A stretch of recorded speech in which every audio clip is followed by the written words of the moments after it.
The French presence in Newfoundland and Labrador dates back to the early 1500s and was connected to the migratory fisheries.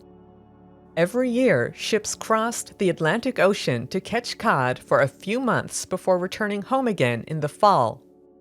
Over time, some fishers decided to stay in Newfoundland and Labrador on a permanent basis. In addition to the migrants from France were Acadian settlers who began to arrive at the end of the 1700s. Most were farm workers who left their homes in Cape Breton and moved to western Newfoundland.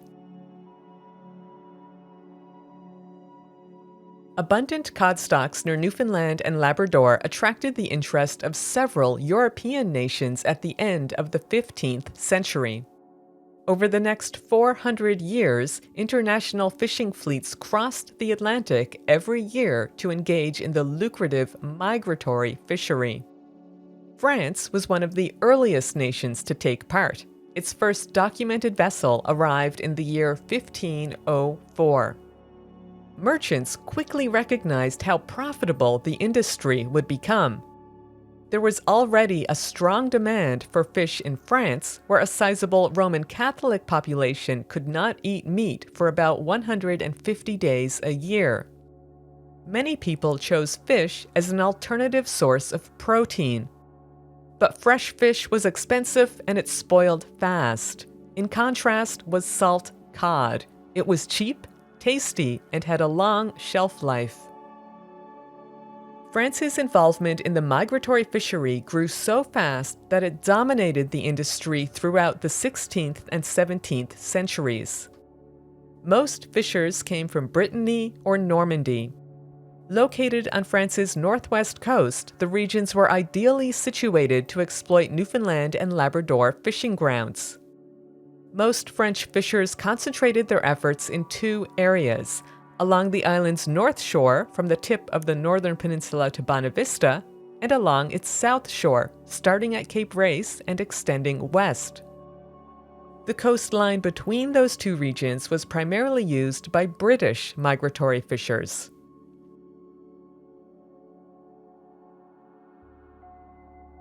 Thousands of French workers took part in the migratory fisheries at Newfoundland and Labrador.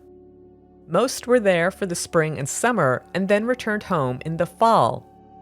But by the middle of the 1600s, some French migrants were staying year-round. Many settled along Newfoundland's north and south coasts. The largest and most prosperous French settlement was Plaisance, which is now more commonly known as Placentia. France established a colony and military garrison there in the early 1660s. Its original purpose was to provide shelter and protection for French fishers while they were working at Newfoundland. The location appealed to government officials for a variety of reasons. Plaisance had a sheltered and relatively ice-free harbor, its large beaches were perfect for drying cod, and its nearness to the English shore made it an ideal base for French military operations. By 1710, about 250 people were living permanently at Plaisance. But that number dropped dramatically 3 years later when Britain took control of the colony and almost all of the French settlers left Newfoundland. Warfare in Europe significantly altered and limited the nature of French settlement at Newfoundland and Labrador in the 18th and 19th centuries. The first change came in 1713 when the Treaty of Utrecht helped end the War of the Spanish Succession. Among other things, the treaty stipulated that France would surrender some of its North American territories to Great Britain. The treaty granted sovereignty of Newfoundland to England and forbade permanent French settlement of the island.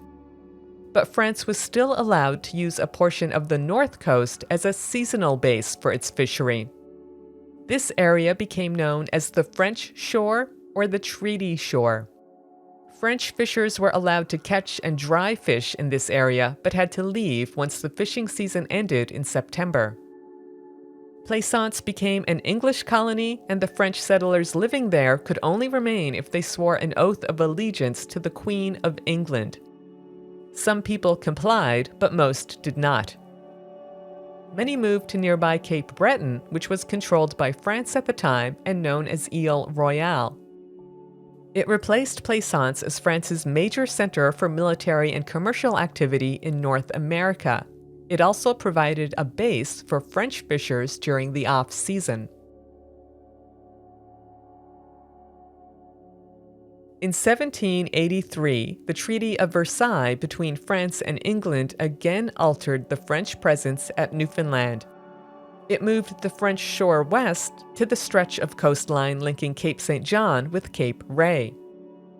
France could maintain seasonal fishing stations along the French shore, like this one at Conche, but was still not allowed to establish permanent colonies on the island.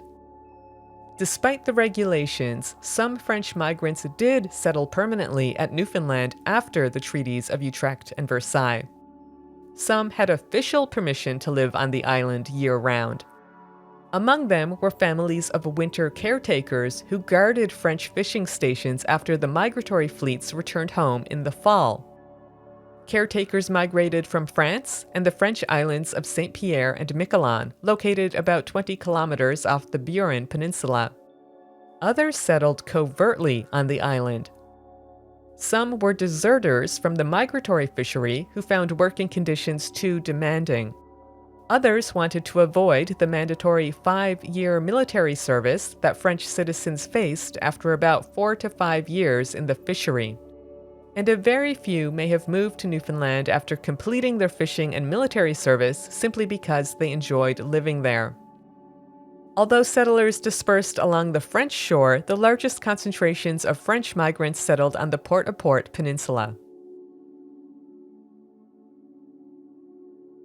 Joining settlers from France and Saint Pierre were Acadian families who arrived from Cape Breton, Nova Scotia, and the Magdalen Islands. These migrations began in the late 1700s and peaked between 1820 and 1860.